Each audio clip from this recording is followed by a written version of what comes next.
Ergys Agasi, Elvis Doçi,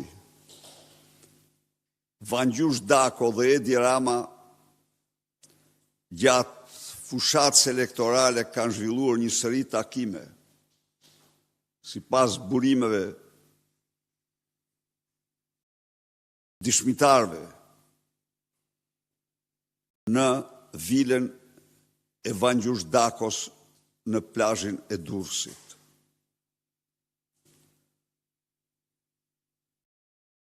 Por vetë operacioni Ura zbulon Altin Dumanin, Irena Gjokën, Ergys Agasin dhe Edi Ramen si antar apo drejtues të kartelit.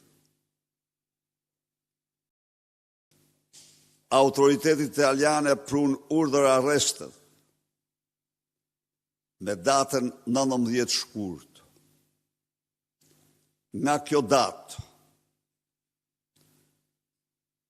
Irena me 5 mbiemra delinkuente e dënuar me burg në vendin fqi dhe që mahet si turpi i drejtësisë shqiptare në detyrë, nga Edi Rama dhe KLG-ja e tij, mbajti dosjen 42 ditë.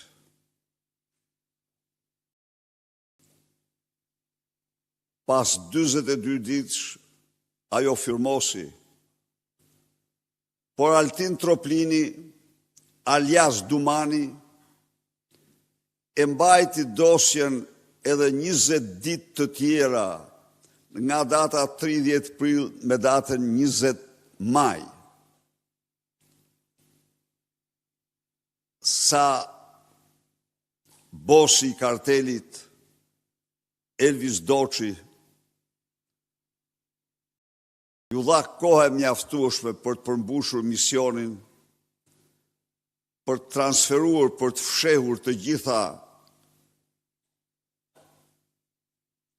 tonelatat e tij me kokainë dhe narkoeuro,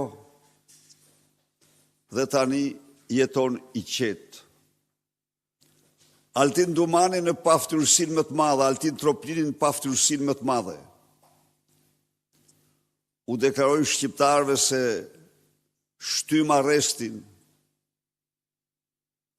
të marrur vesh me autoritetet italiane dhe të tjera. Ky është një mashtrim i turpshëm që ai u ka bërë autoriteteve italiane dhe autoriteteve të tjera si bashkëpunëtor në krim, në një krim të rëndë me kartelin më të fuqishëm të drogës në Europë, kartelin që disponon portin kryesor të vendit.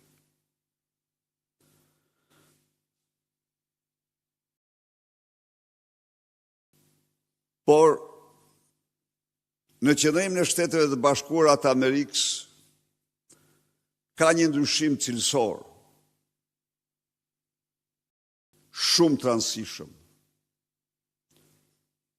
Prokuroria e përgjithshme Bondi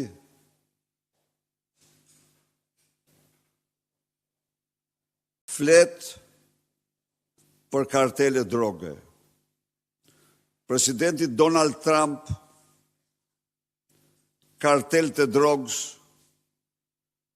në disa vende i ka dekretuar, i ka shpallur si grupe terroriste. I bëj thirrje presidentit Trump dhe qeverisë Shteteve të Bashkuara të deklaroj terroriste këto grupe shqiptare të cilat janë ndër më të rrezikshme në rajon në Europë dhe në botë, të cilat lëvizin miliarda euro para droge dhe që i lajnë ato lirshëm pa asnjë lloj kufizimi. Pa asnjë lloj kufizimi. Në Shqipëri me firmen e kreut të këtyre karteleve, kreut të organizatave kriminale, Edi Rama.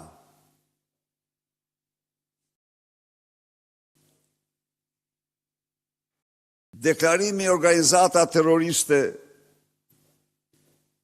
i organizatave të mëdha mafioze të Shqipërisë, është një kontribut serioz, i madh, për sigurinë në Shqipëri, për sigurinë në rajon, për sigurinë e NATO-s dhe Europës e më gjerë. Ndaj dhe garantoj se Partia Demokratike është e gatshme të paraqesë çdo dokument, çdo provë që fakton implikimin direkt të Edi Ramës, Olsi Ramës, Taulant Balls, Ervin Hoxhës dhe shumë të tjerëve në aktivitetet karteleve më të rrezikshme të rajonit dhe të Europës. Pra, jam këtu para jush për të theksuar edhe një herë para shqiptarëve se dita e djeshme shënon një moment kthesë shumë të rëndësishme për shqiptarët, për Shqipërinë, rajonin dhe Europën, damkosjen e grupeve kriminale shqiptare, organizatave kriminale të lidhura me qeverinë me Edi Ramën, si organizata, si kartele droge. Si kartele droge. Të gjitha ata të cilët hezitonin, apo u dukej pak si i largët, si i çuditshëm, etiketa e narkoshtetit në Shqipëri, tani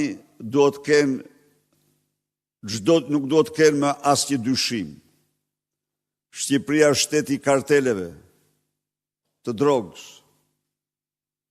Shqipëria ishte dhe është narkoshtet edhe para krijimit të karteleve, por krijimi i karteleve rezultati politikave zyrtare që Edi Rama ndoqi nga viti 2015 deri sot.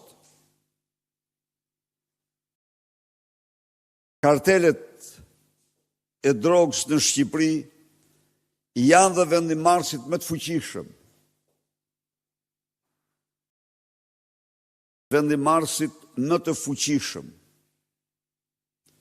në qeveri, në parlament, në qeverit vendore. Ato diktuan me dhunë dhe drogë rezultate zgjedhjesh në zgjedhjet e fundit,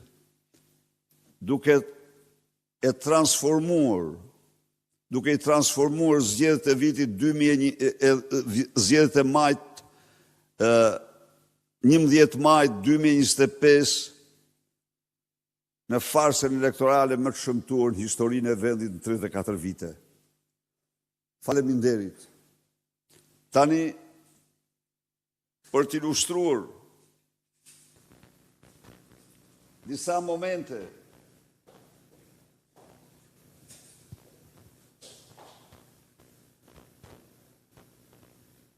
të ndërhyrjes së kartelit Troplini në zgjedhje, kemi këtu famozin Arkend Balla, për të cilin djezyra e shtypit Edi Ramës shpërndante editoriale që i botonin lakejt e tij, duke marrë në mbrojtje se çfarë malli është ky. Arkend Balla në vitin 2021, kur kumbarët e kartelit nuk e kishin rekrutuar akoma, mori 2463 vota. Arken Balla në vitin 2025 nën patronazhin e kartelit Troplini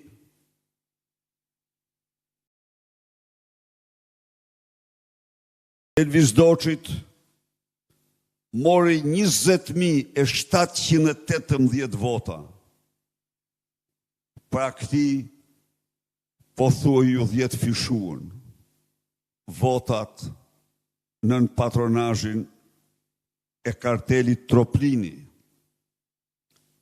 Arken Balla, pritë edhe njëra ty tutëm, Arken Balla ishte premtuar dhe është premtuar për ministër i brendshëm i kartelit Troplini, pas zgjedhjeve. Ndaj dhe dje zyre e shtypit, kryeministri shpërndante editoriale portaleve të kontrolluara prej qeverisë dhe krimit, me cilat përpiqeshin të mirësonin imazhin e Arken Ballës, e këtij produkti të kartelit Troplini. Vazhdojmë.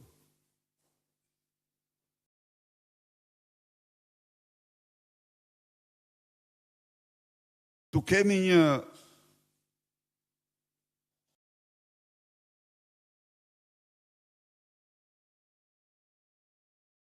në vitin 2021 Ornaldo Rakipi ka marrë 3.528 vota në Vorë. Natyrisht i mbështetur nga xhabaftet, pas një diskutim. Vazhdo, tjetër. Në vitin 2025, 11 maj,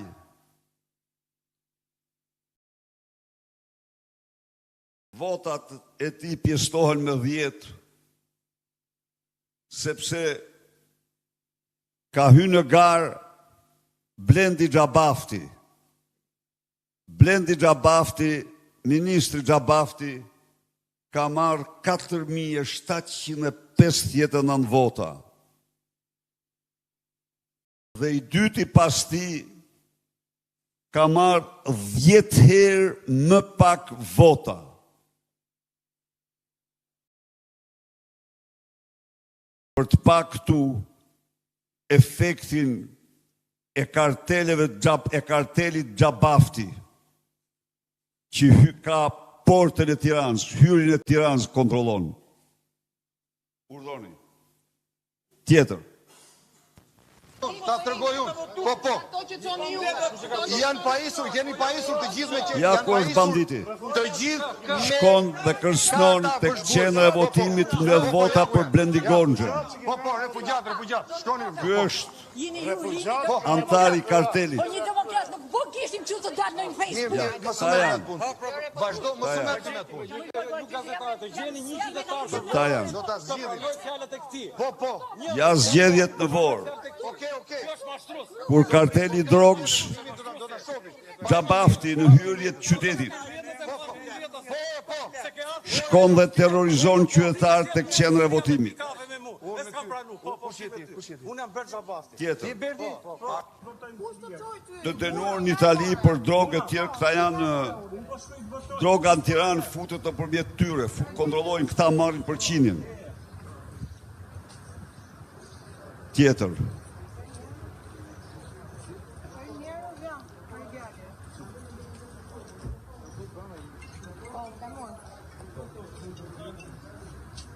Ja, ky është kryetar. 150 metra nuk du asë njëri. Asë një njëri. Ashtu si që do ligji, 150 metra... Ushtrojnë terror. Horrat e Xhabaftëve, që vinë këtu dhe mendojnë se mund të trembin qytetarët, të harrojnë. Do të zvarriten qelive nga i pari tek i fundit. të harrojnë se mund të guxojnë të prekin votin tu. Është mbush gjithë horat e xhabafëve, janë mbushur me Opozita këto mund bëj. Opozita nuk arreston dot njeri. Tjetër. Kujtoj se po zgjidhet duke falsifikuar. Duke u dhënë Çelibashit Bexha. Kaqja, shumë.